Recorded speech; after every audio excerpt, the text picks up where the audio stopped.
कि कबले इशारा करबू और छत के ऊपर से जब प्यार बात काहे के छत पर से इशारा करबू आवो हेने रहर में कि कबले इशारा करबू छत के ऊपर से कबले इशारा करबू छत के ऊपर से प्यार जब करेंगे बात बहलिया जगह से प्यार जब करेंगे बात। पिंटू चौधरी की तरफ से बहुत बहुत धन्यवाद। तनी दूर से बोले इशारा करबू छत के ऊपर से प्यार जब करेंगे बात बहलिया जगह से प्यार जब करेंगे बात बहलिया जगह।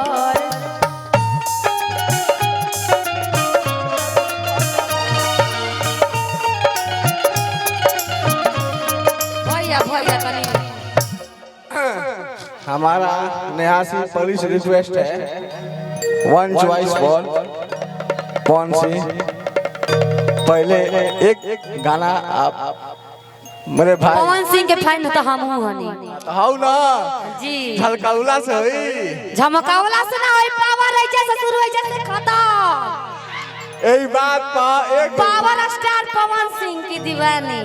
दीवानी हम पवन सिंह के तो गाना गौनी है भैया कहां रहल हो एक गाना और गावा एगो और गावत नहीं ना ना वैसे नहीं ना रुका कौन ऐसा गावा ना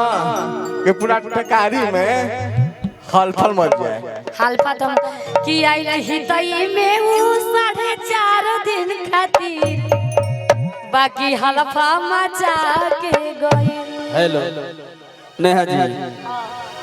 की बनल गांव के बिगड़ल छौरी एक दिन अइली हमरा गांव में जिया पाँव के पायल ऐसन छन कवली कि गह गह करे लागल मोर गांव। यही पर कहे की बात उनका नाम का रहे का रहे तो कुसुम रंग अस गम कत दहिया कुसुम रहे न करना और 4 दिन में तहलका मचवली पागल क के भगली मोरा। भैया के फरमाइश बात कहे की बा कि हमरे खातिर तोहरा के वाह वाह कि दुनिया में भेजवले बड़े कि हमरे खातिर भैया तोहरे के वाह कि हमरे खातिर तोहरा के दुनिया में भेजवले बड़े कि भगवान तोहरा के बनवले बाड़े भगवान बड़ी फुर्सत से तोहरा के बनवले बाड़े हमरे खातिर दुनिया में तोहरा के भेजौला बाड़े हमरे खातिर तोहरा के दुनिया में भेजवले बाड़े भगवान बड़ी फुर्सत से तोहरा के बनवले बाड़े भगवान बड़ी फुर्सत से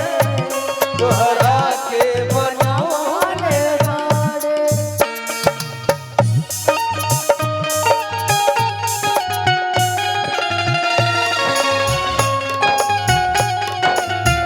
वाह हमको हमें से चुरा लो दिल में कहीं तुम छुपा लो हम अकेले हो न जाए दूर तुमसे हो न पाए पास आओ गले से लगा लो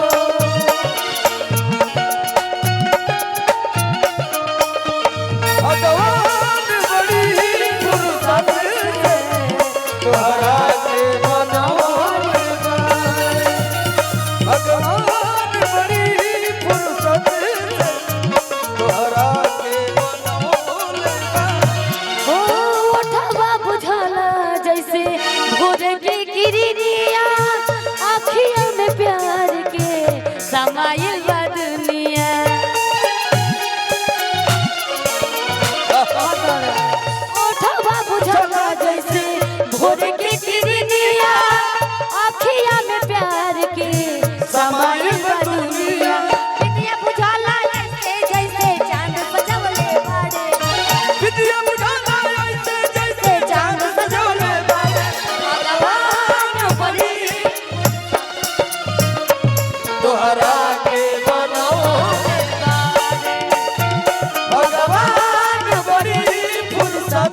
वाह वाह